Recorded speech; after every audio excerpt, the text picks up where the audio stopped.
अब तक आपने भगवान श्री कृष्ण के कई स्वरूपों के दर्शन किए होंगे। आज हम आपको दर्शन कराएंगे हाथ में घड़ी पहनने वाले श्री कृष्ण की। जयपुर में इन्हें गोपीनाथ जी के रूप में पूजा जाता है। आइए जानते हैं ठाकुर जी के हाथ में घड़ी धारण करने की रोचक कहानी। नमस्कार मित्रों, एडवेंचर हिंदी स्टोरी में आपका स्वागत है। छोटी काशी कहे जाने वाले राजधानी जयपुर में भगवान श्री कृष्ण का एक विग्रह है जो हाथ में घड़ी धारण करता है। मान्यता है यहाँ की मौजूद विग्रह को भगवान श्री कृष्ण के पड़पोते ब्रजनाभ ने अपनी दादी के कहने पर बनवाया था। बाद में इसे वृंदावन से जयपुर लाया गया। आज श्रद्धालुओं के बीच में पुरानी बस्ती स्थित मंदिर में ठाकुर जी के इस विग्रह को गोपीनाथ के रूप में पूजा जाता है। गोपीनाथ जी मंदिर महंत सिद्धार्थ गोस्वामी ने बताया कि राजस्थान में मौजूद भगवान श्री कृष्ण के 3 विग्रह हैं। करौली के मदन मोहन जी, जयपुर के गोविंद देव जी और गोपीनाथ जी को एक शिला से तैयार किया गया है। मान्यता के अनुसार कंस ने जिस शिला पर अपनी बहनों के जन्मे बच्चों को मारा था, भगवान श्री कृष्ण के पड़पोते ब्रजनाभ ने इन्हें 3 टुकड़े किए।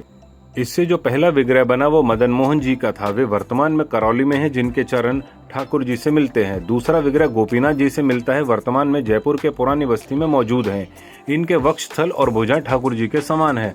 आखिर में तीसरा विग्रह गोविंद देव जी का नाम बना, जिनका मुखाग्र बिंदु ठाकुर जी से मेल खाता है। मान्यता है कि ये तीनों विग्रह करीब 5000 साल पुराने हैं। औरंगजेब से बचाकर लाया गया था। महंत सिद्धार्थ गोस्वामी ने बताया कि गोपीनाथ जी की प्रतिमा यमुना किनारे वंशी घाट पर मिली थी। इसकी सेवा का जिम्मा मधु गोस्वामी को मिला था। 1669 तक उन्होंने वृंदावन में ठाकुर जी की सेवा की। जब औरंगजेब मंदिर तोड़ने लगा, तब ठाकुर जी को छुपते छुपाते राधाकुंड और कामाख्या वन होते हुए 1775 में जयपुर लाया गया।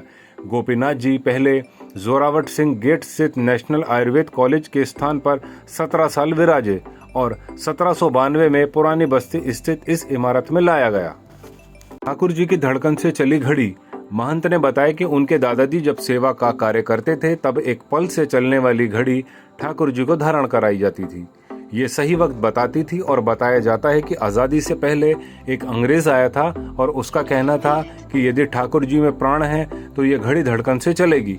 जब भगवान को घड़ी धारण कराई गई तो वो चलने लगी। काफी लंबे समय तक भगवान को ये घड़ी धारण कराई गई। हालांकि जब वो खराब हुई तो उसे सही कराने के बाद कारीगर से दोबारा चलाया गया, लेकिन उसने इसे वापस नहीं दिया। उन्होंने बताया कि अभी भी भगवान को घड़ी की प्रतिकृति के रूप में दूसरी घड़ी पहनाई जाती है। दिन में 9 बार झांकियां होती हैं। महंत ने बताया कि गोपीनाथ जी के मंदिर में हर दिन 9 झांकियां होती हैं। सुबह 4:30 बजे से मंगल झांकी के साथ ठाकुर जी के पट खुलते हैं। इसके बाद अलग अलग समय पे धूप, श्रृंगार, राजभोग और शाम को धूप, ग्वाल, संध्या, उलवाई और शयन झांकी होती हैं। इसमें बड़ी संख्या में स्थानीय लोग ठाकुर जी के दर्शन के लिए पहुंचते हैं। स्थानीय महिला यहाँ सालों से ठाकुर जी की सेवा में समर्पित हैं।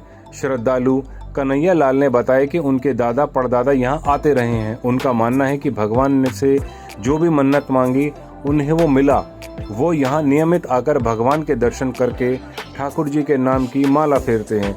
जो ठाकुर जी के मन में दर्शन पाते हैं, उनकी सभी मनोकामना पूर्ण होती है। आपको मेरी स्टोरी पसंद आई हो तो प्लीज़ मेरे चैनल को लाइक, सब्सक्राइब एंड शेयर कीजिएगा। धन्यवाद।